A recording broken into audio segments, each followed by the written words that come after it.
Hi, ഇന്നത്തെ നമ്മുടെ video കുറച്ച് വെറൈറ്റി വീഡിയോ ആണ്. അപ്പൊ ഇന്ന് നമ്മൾ ഇടുന്ന വീഡിയോ എന്ന് വെച്ചാല് ഇത് സാരി കൺവേർട്ട് ചെയ്ത് നമ്മൾ ഫ്രോക്ക് ആക്കിയിട്ടുള്ള ഒരു 3 എണ്ണമാണ് ഇത്. അപ്പോൾ സ്റ്റിച്ച് ചെയ്യുന്നവർക്കൊക്കെ ഒരു ഐഡിയാസ് കിട്ടും.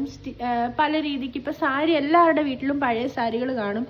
അപ്പൊ അതിനെ ഏത് രീതിക്ക് വേണം ഫ്രോക്ക് ടൈപ്പ് തയ്ക്കാനെന്നൊക്കെ ചിലർക്ക് കൺഫ്യൂഷനൊക്കെ കാണും. അപ്പൊ ഞാൻ ഒരു 3 എണ്ണം തയ്ച്ചത് ജസ്റ്റ് നിങ്ങളുമായിട്ടൊന്ന് ഷെയർ ചെയ്യാണേ.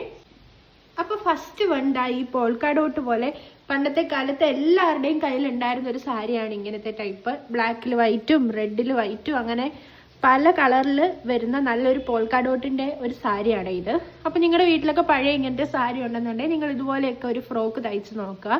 ഇതിപ്പോ ഒരു 38 ചെസ്റ്റ് സൈസ് വരുന്ന ഒരു ഫ്രോക്കാണ് തയ്ച്ചേക്കുന്നത്. നിങ്ങൾ ഇതിൽ സൈസ് ഒന്നും നോക്കണ്ട, ജസ്റ്റ് മോഡൽ മാത്രം നിങ്ങൾ റെഫർ ചെയ്ത് നിങ്ങൾക്ക് വേണ്ടുന്ന സൈസിൽ നിങ്ങളത് തയ്ക്കാം.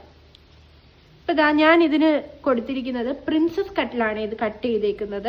അതുപോലെ തന്നെ ഏറ്റവും വലിയ ഹൈലൈറ്റ് എന്ന് പറഞ്ഞാൽ ഇതിന്റെ ഈ ഒരു ബലൂൺ സ്ലീവ് പോലെ ഈ ഒരു സ്ലീവ് ഇങ്ങനെ കൊടുത്തേക്കുന്നത് നല്ല രസമായിരിക്കും ഇട്ട് കഴിയുമ്പോൾ കാണാന്. നെക്ക് പാറ്റേൺ ഞാൻ ഇതുപോലത്തെ ഒരു ഷേപ്പിലാണ് കൊടുത്തിട്ടുള്ളത്. അതേപോലെ തന്നെ ഞാൻ ഇതിന്റെ ഈ വേസ്റ്റ് പാർട്ടിലായിട്ട് ഇങ്ങനെ പ്ലീറ്റ് കൊടുത്താണ് ഇത് സ്റ്റിച്ച് ചെയ്തേക്കുന്നത്. അതുപോലെ തന്നെ ഇതിൻ്റെ താഴെയും ഇതുപോലെ ഫ്രില്ല് പോലെ കൊടുത്തിട്ടുണ്ട്. ഇത് നല്ല രസമാണ്.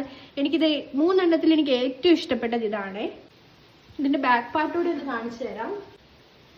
ക്യാൻവാസ് ഒന്നും വെക്കാതെയാണ് ഞാൻ ഈ നെക്ക് ചെയ്തെടുത്തേക്കുന്നത്.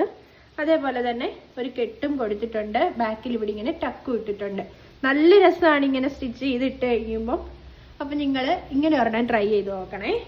അപ്പൊ ഞാൻ അടുത്തത് കാണിച്ചു തരാം. ഇതാണ് അടുത്തൊരു പാറ്റേണിൽ സ്റ്റിച്ച് ചെയ്തത്.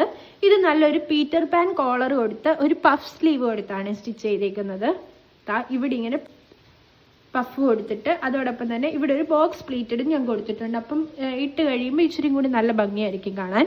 എ ലൈൻ പാറ്റേണിലാണ് ഞാനിത് സ്റ്റിച്ച് ചെയ്തിരിക്കുന്നത്. ഇതിനും ഞാനിങ്ങനെ കെട്ടാൻ വേണ്ടിയിട്ട് ടൈ കൊടുത്തിട്ടുണ്ട്. അതോടൊപ്പം തന്നെ ഇതിപ്പോൾ സ്റ്റിച്ച് ചെയ്തതേ ഉള്ളൂ, അതുകൊണ്ടാണ് ഇവിടെ ഇനി ഒരു ഹുക്കും അയും വെച്ച് കൊടുക്കണം. അപ്പൊ ഇതാണ് നമ്മുടെ സെക്കൻഡ് പാറ്റേൺ വരുന്നത്. അടുത്ത തേർഡ് പാറ്റേൺ കാണിച്ചു തരാവേ. ഇതാണ് നമ്മുടെ തേർഡ് പാറ്റേൺ ആയിട്ട് വരുന്നത്. ഇതെനിക്ക് ഒരുപാട് ഇഷ്ടപ്പെട്ട നല്ല മെറ്റീരിയൽ ആയിരുന്നു. ഇതിപ്പോ 3 കട്ട് പാനലിലാണ് ഞാൻ ഇത് കട്ട് ചെയ്തേക്കുന്നത്. വി നെക്കാണ് കൊടുത്തിരിക്കുന്നത്. അതേപോലെ ഇതിന്റെ മുകൾ ഭാഗത്ത് മാത്രമായിട്ട് ഞാനിങ്ങനെ പഫും കൊടുത്തിട്ടുണ്ട്. ഇതിന് വേറെ വലിയ പ്രത്യേകതയൊന്നുമില്ല. പാനൽ കട്ടിലായതുകൊണ്ട് തന്നെ നമുക്ക് നല്ല ഷേപ്പിൽ ഇത് കിടക്കും. ഇന്ന് കാണിച്ച ഈ 3 എണ്ണമാണ് നമ്മൾ സാരി വെച്ചിട്ട് ഫ്രോക്ക് സ്റ്റിച്ച് ചെയ്തിരിക്കുന്നത്. അപ്പൊ ഇത് നിങ്ങൾക്ക് പ്രയോജനമായി എന്നുണ്ടെങ്കിൽ നിങ്ങൾ ജസ്റ്റ് ഒന്ന് സബ്സ്ക്രൈബ് ചെയ്യുക. അതുപോലെ തന്നെ നിങ്ങൾക്ക് ഇഷ്ടപ്പെട്ടോ അതോ ഇല്ലേ എന്നൊക്കെ ഒന്ന് നിങ്ങൾ ജസ്റ്റ് കമന്റും കൂടെ ചെയ്യണേ. അപ്പൊ നമുക്കിനി മറ്റൊരു വീഡിയോയിൽ കാണാം.